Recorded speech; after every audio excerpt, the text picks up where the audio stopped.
آج ہم جس ٹاپک پہ بات کریں گے وہ ہے ذہنی مسائل سے ریلیٹڈ ٹیومرز، یعنی کہ ذہنی مسائل سے ریلیٹڈ ایشوز پہ۔ تو جس طرح جسمانی مسائل یا جسمانی صحت بھی صحت کی ایک قسم ہے، اسی طرح ذہنی صحت بھی صحت کی ایک قسم ہے۔ ضروری نہیں ہے کہ جب تک بندہ 3-4 لوگوں کے سر نہ کھول دے تو اسے کسی ذہنی مسئلے کا سامنا نہیں۔ جیسے ہمارا کسی کا پیٹ خراب ہو، کسی کی ٹانگ ٹوٹ جائے یا کوئی بھی جسمانی مسئلہ ہمیں درپیش ہو تو ہم اس کے علاج کے لیے ہسپتال جاتے ہیں، مختلف ڈاکٹر سے رجوع کرتے ہیں اور اپنی ایڑی چوٹی کا زور لگا دیتے ہیں کہ ہمیں اس مسئلے سے نجات مل جائے۔ لیکن ذہنی مسائل کے لیے ہم بالکل ہی اپوزٹ چلے جاتے ہیں کہ جب تک کوئی بندہ بالکل پاگل پن کی حد تک نہ پہنچ جائے ہم اسے ذہنی بیمار یا ذہنی مسئلے کا شکار تسلیم کرنے سے انکار کر دیتے ہیں۔ تو سب سے پہلے تو یہ ہے کہ ہمیں اکنالج کرنا چاہیے کہ یہ بھی مسائل کی ہی ایک قسم ہے۔ دوسری بات یہ کہ جب کسی کو ایسا کوئی مسئلہ ہو تو بجائے اس کے کہ آپ اس کی سپورٹ کریں، اسے صحیح مشورہ دیں، ہم لوگ کیا کرتے ہیں کہ ہم اسے مختلف ناموں سے پکارنا شروع کر دیتے ہیں، اسے پاگل، سائیکو، اور بجائے اس کو سپورٹ کرنے کے ہم لوگ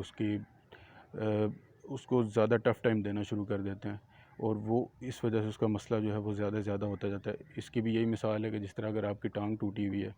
اور کوئی آپ کی ٹانگ کے ٹوٹے ہوئے حصے پر بار بار کوئی چیز ہٹ کرے یا آپ کو بار بار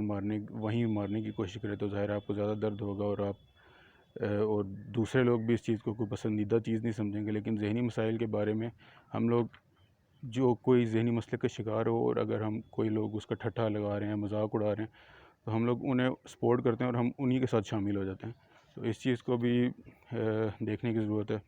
ساتھ یہ کہ جس طرح ہر مسئلہ ہوتا ہے اس میں یہ ہوتا ہے کہ جی لوگ کیا کہیں گے، لوگ کیا کہیں گے، اسی طرح اس مسئلے میں بھی ہم لوگ اسی چیز کا شکار ہیں کہ جی لوگ کیا کہیں گے۔ اگر ہم کوئی مینٹل سپورٹ حاصل کریں گے تو لوگ کیا کہیں گے۔ بھئی لوگ تو لوگ کب چپ ہوتے ہیں، لوگ تو کچھ نہ کچھ کہتے ہی رہتے ہیں۔ تو بہتر ہے کہ آپ اپنی یا اپنے پیاروں کی صحت کو پہلی ترجیح رکھیں اور لوگوں کی باتوں کی پرواہ نہ کریں۔ پھر یہ کہ ذہنی مسائل کے حوالے سے ایک اور چیز جو عام طور پہ دیکھی جاتی ہے وہ یہی کہ ذہنی مسائل میں ہیلوسینیشنز، ڈیلوژنز، ایلوژنز وغیرہ ہو سکتی ہیں کہ آپ کو مختلف چیزیں نظر آ سکتی ہیں جن کا کوئی وجود نہیں، مختلف آوازیں سنائی دے سکتی ہیں۔ تو یہ جو چیز ہے یہ ذہنی مسائل کی وجہ سے بھی ہو سکتی ہے۔ ہر چیز میں جن، بھوت یا اس طرح کے مسائل ضروری نہیں کہ وہی چیزیں ہوں، تو اس چیز کا بھی خیال رکھنے کی ضرورت ہے۔ ساتھ یہ کہ جو ذہنی مسائل جو ہیں ان کے لیے اگر آپ اچھی خوراک رکھیں، صحت مند خوراک رکھیں اور ورزش وغیرہ کریں اور اس کے علاوہ آپ کو اگر سپورٹی ماحول ملے، اچھی تربیت ملے، آپ کو ذہنی مسائل کو اکنالج کرنے اور ان کا حل پتہ ہو تو اس میں بھی آپ کو اس چیز سے مدد مل سکتی ہے۔ اور ایک اور بات جو اہم بات یاد رکھنے کی ہے وہ یہ کہ جس طرح جسمانی بیماریاں مختلف کیمیکلز کے رد و بدل سے یا ان کی اونچ نیند سے، ان کی کمی یا زیادتی سے ہوتی ہیں، تو اسی طرح ذہنی بیماریاں بھی ہیں۔ جس طرح ہمارے ذہن، ہمارے موڈ جو کنٹرول کرتی ہیں چیزیں، ہماری موٹیویشن کنٹرول کرتی ہیں، ڈوپامین، سیروٹونن وغیرہ اس طرح کے جو کیمیکلز ہیں، تو جب وہ آپ کے باڈی میں کم یا زیادہ ہوتے ہیں یا ان کا امبیلنس کریٹ ہوتا ہے تو اس وجہ سے جو ہے وہ آپ کو ذہنی مسائل کا سامنا ہو سکتا ہے۔ تو اسی لیے آپ اگر کسی کو کوئی ایسے مسائل کا سامنا ہے یا اسے اپنی مینٹل اسٹرینتھ میں اضافہ کرنا ہے تو اسے چاہیے کہ وہ اچھی خوراک لے، صحت مند خوراک لے، جو بد پرہیزی یا